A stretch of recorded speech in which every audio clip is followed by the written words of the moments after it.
Muchas gracias, presidenta. Señora Llanos de Luna, la verdad es que a mí era un tema que me interesaba porque me gusta mucho el parlamentarismo y tienen parte de razón en el espíritu de la propuesta. También le digo que es un tema que solamente nos interesa a nosotros, ¿eh? Somos políticos hablando sobre cosas que solamente interesan a los políticos. Esto no le interesa a nadie. Pero bueno, es interesante para nosotros, para enriquecer realmente el parlamentarismo. Pero ha sido, bajo mi punto de vista, un alarde de hipocresía. Creo que incluso se ha quejado del ruido mientras usted hablaba. Ustedes se quejan del ruido mientras alguien habla. Entonces, he apuntado algunas de las cosas que ha dicho.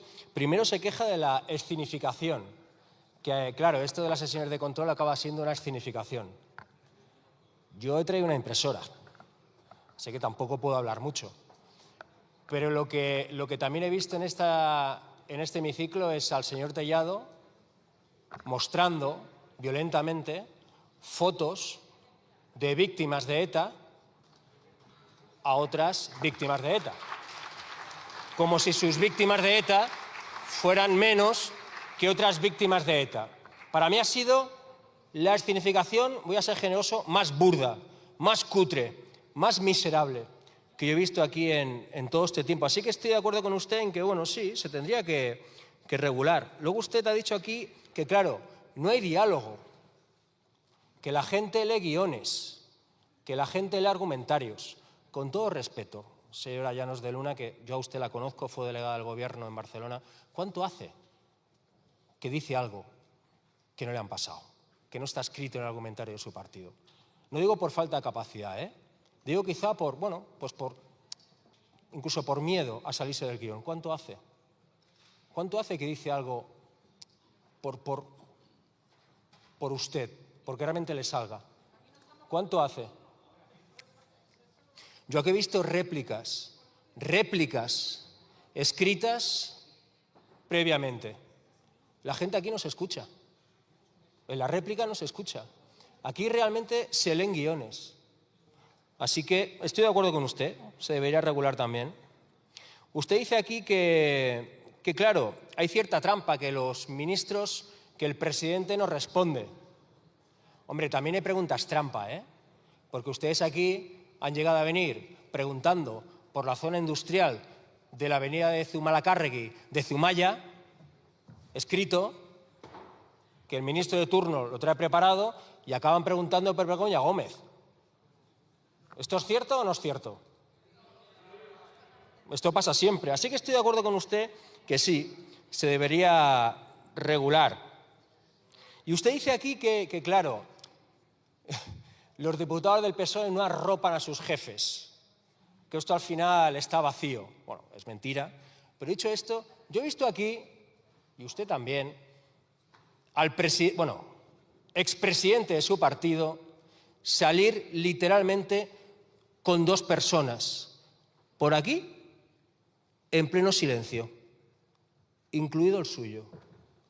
No aplaudía ni Dios. Y 48 horas antes aplaudían todos. ¿Qué había pasado en esas 48 horas? Pues que el señor Pablo Casado, en un micro de la COPE, se le había ocurrido, inocente de él, denunciar las corruptelas de Ayuso. Así que estoy de acuerdo con usted. La gente debería arropar a sus sí, estoy muy de acuerdo, a sus jefes. En definitiva, yo les voto esto, se lo aseguro, si consiguen que venga Abascal también a las sesiones de control. A partir de las 9:30, aunque sea. Muchas gracias.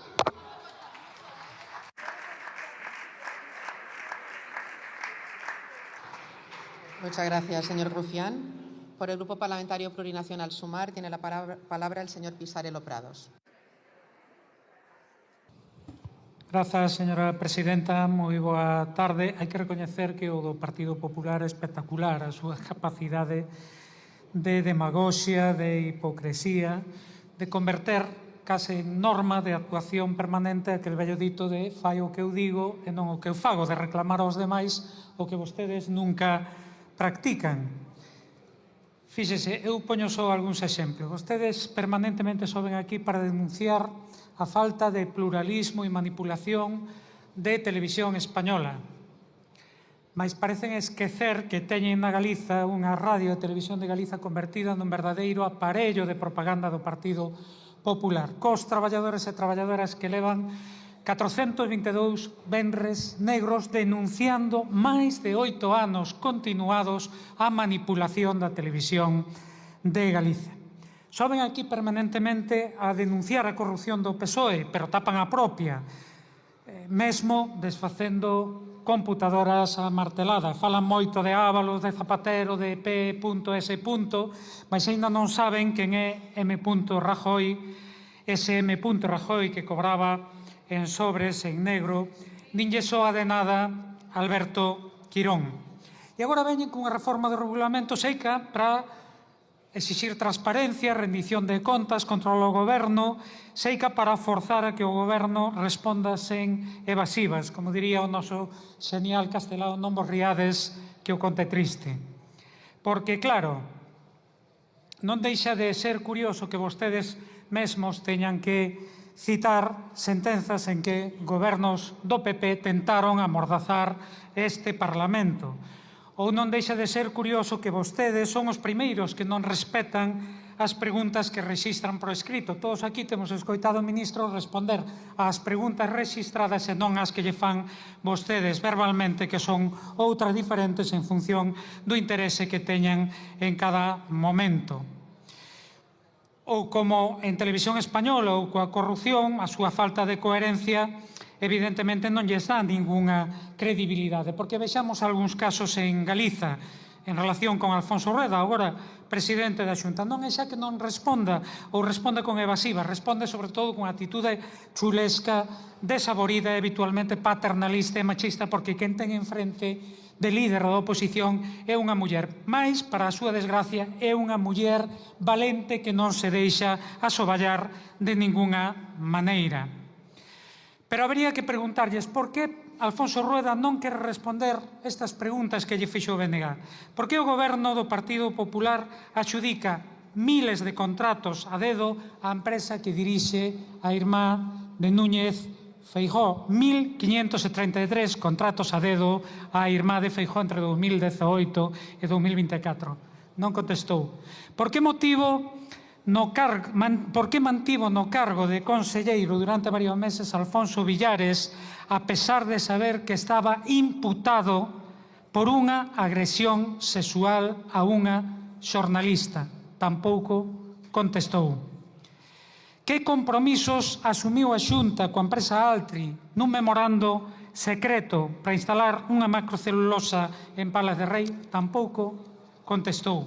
Ou non contesta, non quere nin siquiera comparecer, por exemplo, para dar conta da crise do Servizo Galego de Saúde, da Sanidade Pública na Galiza. Ou negouse a dar información sobre os contratos da Xunta durante a pandemia que afectaban a empresas vinculadas a familiares de Feijóo ou da secretaria xeral do Partido Popular en Galiza, Paula Prado. Claro, e di vostede aquí que a oposición, que o goberno ven aquí facer oposición á oposición. Home, pois niso Feijóo é un mestre absoluto. Pasou 15 anos facendo oposición ao bipartito e botándolle a culpa de todos os males de Galiza ao bipartito BNG-PSOE, que deixou de gobernar no ano 2009. Iso sí, cando lle votaba ao bipartito, votaba ya aos cidadáns, que tamén era bastante habitual. Pola contra, o BNG, e con isto acabo, é coherente.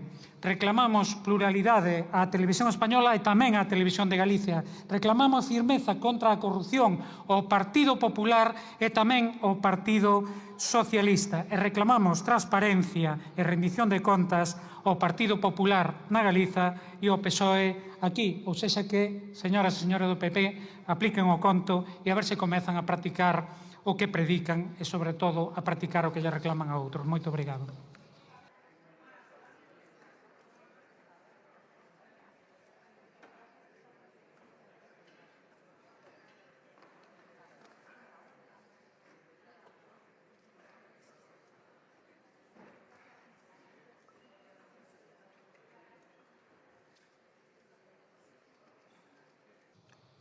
Gracias, presidenta. Pues la propuesta que nos trae hoy el Partido Popular para mejorar supuestamente el control parlamentario del Gobierno es una farsa colosal.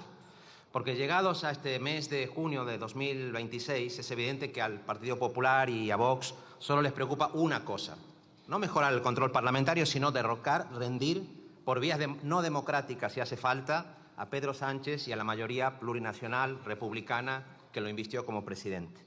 ¿El problema cuál es? Que el PP de Feijóo no les ha servido para eso, sobre todo porque es un político títere, sin vuelo propio, rehén de Vox, rehén de Ayuso, incapaz de encontrar apoyos para una moción de censura. Y son esos sectores ultras, con Aznar a la cabeza, los que, pidiendo que el que pueda hacer, que haga, han decidido externalizar la asfixia del Gobierno y de la mayoría que lo investió al Poder Judicial. O, para ser más exactos, a un puñado de jueces, de medios y pseudomedios bien financiados, y a fuerzas extranjeras trumpistas para llevar adelante un golpe de nuevo tipo en el siglo XXI. ¿Sorprende? Claro que no, porque el Poder Judicial en sus esferas más altas sigue siendo el que más vínculos mantiene con el franquismo y con los grupos económicos que lo sostuvieron. Porque el Poder Judicial, a través de la Audiencia Nacional o del Tribunal Supremo, ha sido el instrumento de ciertos grupos políticos y económicos para cegar de cuajo cualquier atisbo de democratización del Estado. ¿Cómo? Pues ilegalizando o criminalizando a partidos o dirigentes independentistas, de izquierda, republicanos, de movimientos sociales, de sindicatos, y ahora le ha tocado a Pedro Sánchez. Y la pregunta clave es ¿por qué? Por casos de corrupción que avergüenzan, como el de Ábalos, ¿de acuerdo? Por conductas propias del bipartidismo que, aunque no fueran penalmente sancionables, son éticamente intolerables también. Pero no nos engañemos, los ataques contra Pedro Sánchez y su familia son sobre todo por no haber cumplido el papel de Sagasta, por no haberse entendido con Cánovas ni haber asumido el papel de un partido trumpista, y también por no haber sido servil con Donald Trump. Por eso van a muerte contra él, el Partido Popular, Vox y los grupos económicos que tienen detrás. Y por eso van también contra él los jueces que, al salvar de la cárcel a un corrupto redomado como Aldama, están lanzando un mensaje mafioso a otros acusados. Quienes colaboren con el golpe judicial contra Sánchez se salvarán. Y aquí nosotros, como republicanos, como antifascistas, lo tenemos claro. No vamos a aplanar ni el camino al PP y Vox, ni vamos a dar ninguna carta blanca al Partido Socialista. Facilitar que gobiernen los que saquearon las arcas públicas a través de la Gürtel y la Kitchen, a los que saquearon a los contribuyentes a través de Montoro, para quien nadie ha pedido ningún tipo de prisión, no gracias. Facilitar que manos limpias, aliados con los Marchena, los García Castellón y los peinados de turno, ilegalicen y persigan adversarios, no gracias. Facilitar que Abascal, dopado por las fundaciones de Trump, por los bancos de Orbán, acusado de corrupción por sus propios compañeros de partido, tenga una vicepresidencia, no gracias. Facilitar als atacs del PP i Vox a la llengua catalana, a l'euskera, al gallec, al aragonès, al asturià, no gracias. Facilitar que vuelvan las privatizaciones y el saqueo de lo público, los pelotazos urbanísticos sin límites, los recortes salariales, a las pensiones, los ataques a los derechos de las mujeres, no gracias. Pero seamos claros, la distancia con el Partido Socialista también es mucho mayor. Porque las cloacas del Estado, los jueces inquisidores, las policías descontroladas, no han aparecido ni comenzaron cuando tocaron a Pedro Sánchez y su entorno. Porque existen hace años y han crecido con la complicidad del Partido Socialista.